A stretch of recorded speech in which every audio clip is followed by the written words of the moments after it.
dan malam kemuliaan, walaupun sehari kita di luar dan hati kita bisa memikir dengan jernih dan pemikiran kita dengan kesadaran yang sangat tinggi, maka selamanya kita akan mendapatkan itu. Bahkan hitungannya 1000 bulan.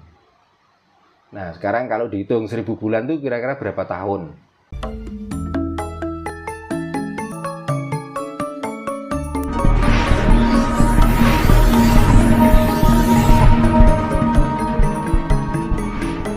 Dalilnya orang Jawa itu dengan tembang yang dinamakan suluk.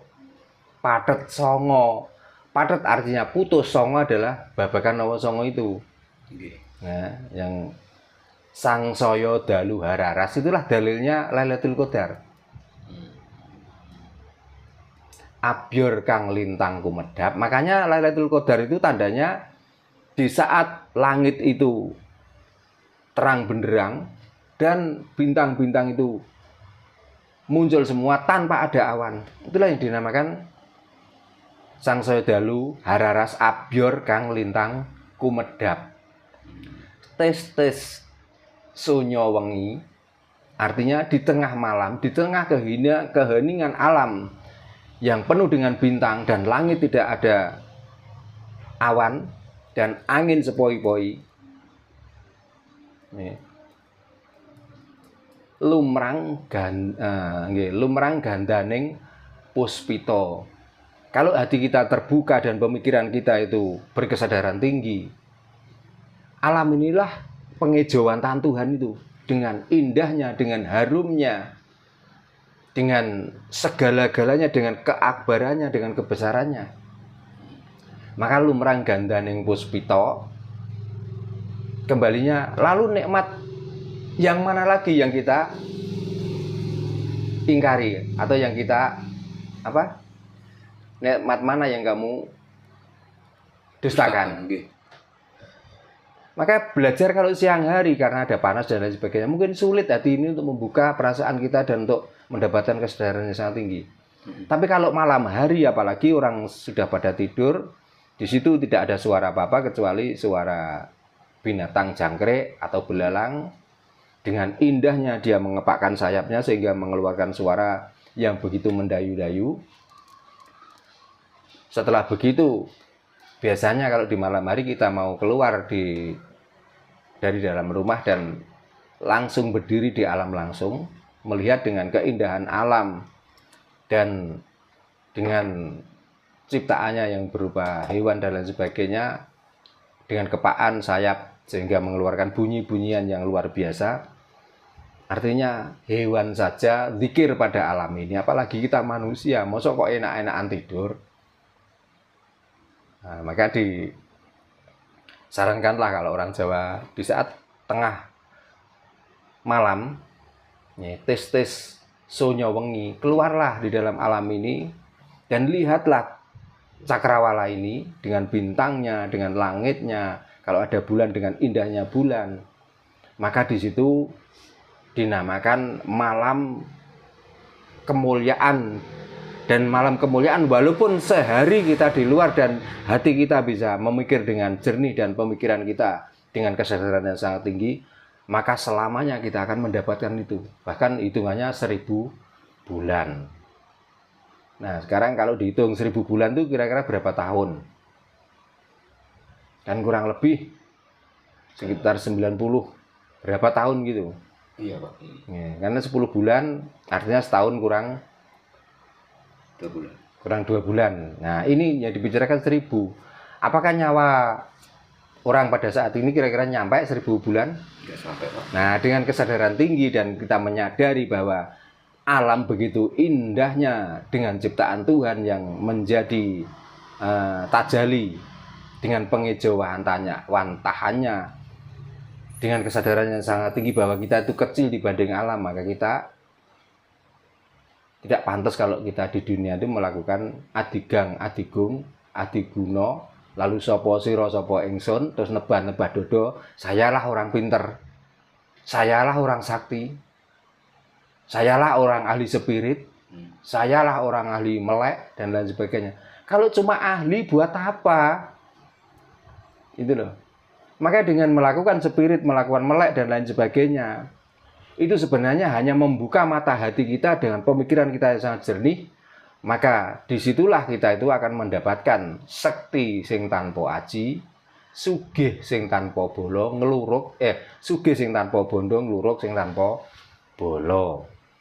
Dan orang yang mendapatkan Lailatul Qadar atau 1000 bulan kemuliaan itu biasanya ibarat pari, ibarat padi. Semakin dia berilmu, semakin dia merunduk.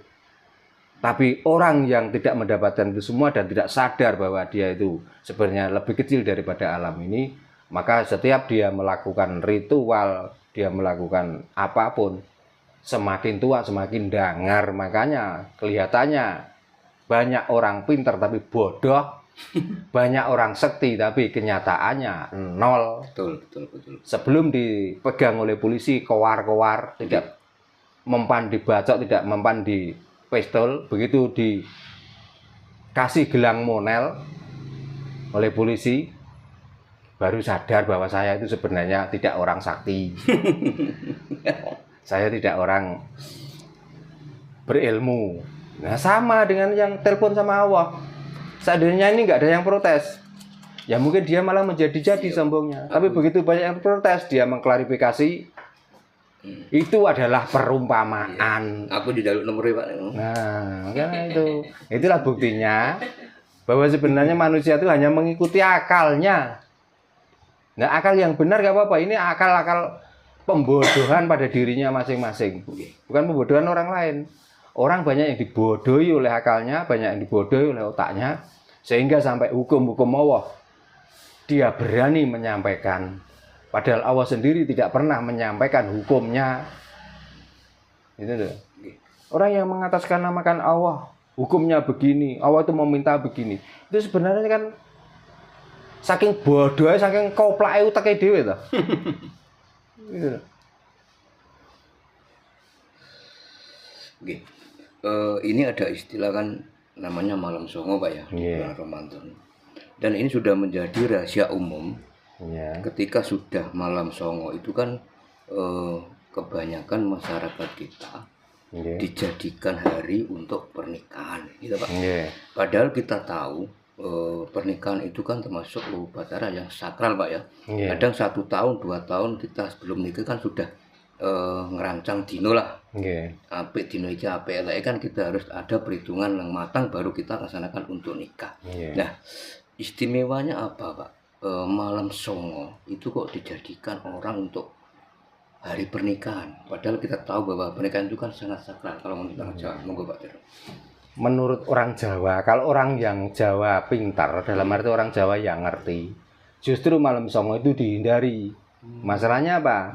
Setiap hitungan malam songo itu di dalam petung Jawa itu namanya sandung lamur. Nah, berarti orang yang memakai malam songo dibuat nikah dengan dalih ngebu bingung dan lain sebagainya, sama dengan orang yang nelpon Gusti Allah itu loh, cara otaknya berpikir keblinger lagi. Yaitu orang-orang yang ngaku Jawa. Kalau orang yang Jawa nggak mungkin mau. Masalahnya apa? Perhitungan orang Jawa itu luar biasa. Nah, malam songo itu identik dengan, kembali lagi ke babakan Nowo Songo. Itu harus disakralkan pada malam terakhir, malam 9 itu, atau malam songo. Nah, malam songo artinya lail itu malam, ya. Maka mestinya di saat malam songo itu malah kita tuh bersemedi, dengan kita tuh berzikir, tenang, hening, heneng, henung, itu mestinya yang dilakukan orang Jawa di saat malam songo. Bukan untuk hari pernikahan. Lah, pernikahan itu identik dengan pesta pora. Berarti kan dia tidak sadar sebenarnya di situ. Maka kalau hari itu dilanggar dan hari itu dipakai untuk merayakan pernikahan atau khitanan dan lain sebagainya, tunggu saja dan lihat saja. Saya sampai berani menghakimi orang dinikahkan pada malam songo. Kalau orang itu nanti menjalani hidupnya, kalau nggak ngambil pesugihan, sulit bisa kaya, ya. Kalaupun dia nanti tidak diimbangi dengan perdukunan, sulit untuk mempertahankan pernikahan itu. Akeh protole timbang gae. Gitu loh. Nah, ini kejanjian lurusaken Pak niki. Nggih. Masalahnya malam itu sebenarnya untuk malam ritual, malam spirit. Kalau kita tuh memakai pemahaman Jawa. Gitu. Makanya di situ dinamakan sandung lamur. Ya kalau dari bahasa lamur ke sandung pun kita nggak akan luka. Tapi nggak tahu bahwa lamur itu mengandung upas. Mengandung bisa. Makanya jangan diremehkan air yang di dalam rumput itu. Kalau kita ada luka sedikit, kok kita itu kena air yang di dalam rumput, nanti akhirnya lah makin parah. Nah itu sebagai pedoman yang dinamakan sandung lamur. Itu nggak jelas kita itu masalahnya apa. Tapi kebanyakan orang yang menikah pada malam Songo, banyak rumah tangganya yang hancur, banyak harta bendanya yang habis. Masalahnya saya bisa bicara seperti itu. Saya sudah belengeren dandani wong nikah malam Songo. Nah itu loh. Mas terasa tanya, nikahnya hari apa waktu itu? Ngebu bingung Pak malam Songo. Hati-hati Mbak ya malam. Makanya eling-eling Mbak. Iya Mbak. Dan ini nggih malam Songo to Pak. Iya. Mboten sendiri wingi. Nah, makanya dilihat mau membuktikan sendiri. Akhirnya gimana Mbak? Belum mau lagi malam Songo ini. Malam Songo ini loh. Tapi kan bisa ditandai. Kalaupun nanti itu jaya, mungkin untuk bahan apa? Sanggahan bagi orang-orang yang tidak percaya dengan hitungan itu. Ya, makanya saya kadang-kadang itu ya gedeg ngrasakno kiai-kiai sing wis wani manggung no mimbar, nggih. Mau bicarakan tentang wong Jawa kakean pitungan, nikah laren dihitung dan lain sebagainya, takoki sapa jere mbahmu, kok mandi men mbahmu. Nah orang yang bicara ini loh sebelum dia lahir itu ada mbahe kok. Berarti kan cara wong mangan lombok uyah kan ya luweh suwe mbahe timbang sing ngomong niku. Ya, nanti kalau ada masalah semuanya itu sudah takdir, sudah rencana Tuhan. Ya kok koplak men wong Tuhan rencanane mek gawe urip. Tuhan sing ngerti. Nah, Tuhan sing ndi terusan. Itu loh. Nah itulah kadang-kadang kita itu sebenarnya orang Jawa sendiri setelah belajar dengan kepercayaan luar kadang-kadang meremehkan Jawanya sendiri. Betul. Ya. Makanya saiki kiai sing senengane kewar-kewar kaya ngono, coba saiki muni yo. Karena saya sudah diberi hak dan sudah disahkan oleh negara bahwa kapitayan ini sudah diakui negara, sudah ada badan hukumnya. Nggih, Pak. Kita juga berani sekarang. Mosok wong Jowo tok sing oleh kewar-kewar.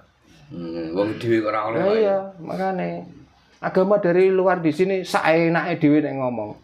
Nek mengecilkan, nek menghujat dengan kepercayaan Jawa sampai orang Jawa sendiri merasa malu, merasa minder dengan kepercayaannya sehingga menganut ajaran dari luar itu. Akhirnya apa yang terjadi? Banyak yang kebingungan. Juga banyak yang murat-marit tapi didogma sabar. Melarat nang donya ora dadi apa. No akhirat sing luwih sengsara. Di dunia saja sengsara kok apalagi di akhirat ya tambah nemen. Mubat mabit Pak ya. Nah untuk apa kita hidup di dunia kalau tujuannya cuma digeloro-loronan? Makanya hidup di dunia ini nikmati. Kita bisa seperti ini, wis gak usah wedi dosa. Nek dosa iku Tuhan malah wong memang sing gawe ya Tuhan. Iku ndak wis. Kok wedi dosa? Dosa model apa? Protes ya protes ke Tuhan. Lah salah aku ya kepengin dadi wong apik Tuhan. Nah, kok mbok dadekno model ngene, ya mesti ngono. Nah, begitulah makanya kita itu berpikir waras. Ya, makanya lihatlah para leluhur kita zaman dulu ya, dengan kapitayannya. Indah dunia ini. Masalahnya wis ora ana wong wada winada, leda lineda ora ana. Masalahnya orang Jawa dulu sudah sadar perilaku bagus itu ya kehendak Tuhan, perilaku buruk ya kehendak Tuhan. Kita itu berhak mengingatkan. Cuman cara mengingatkannya itu dengan cara halus. Itu pun kalau mau, kalau enggak ya itu urusannya masing-masing kok. Untuk apa kita yang ribut, Tuhan aja nggak ribut. Makanya bener Gus Dur, gitu aja kok repot. Makanya nikmati ya Mbak ya. Ya, nggak usah takut. Takut itu gini loh Mbak, kalau kita kerja nggak dapat uang takut, terus besok kita belanja pakai apa ngono loh.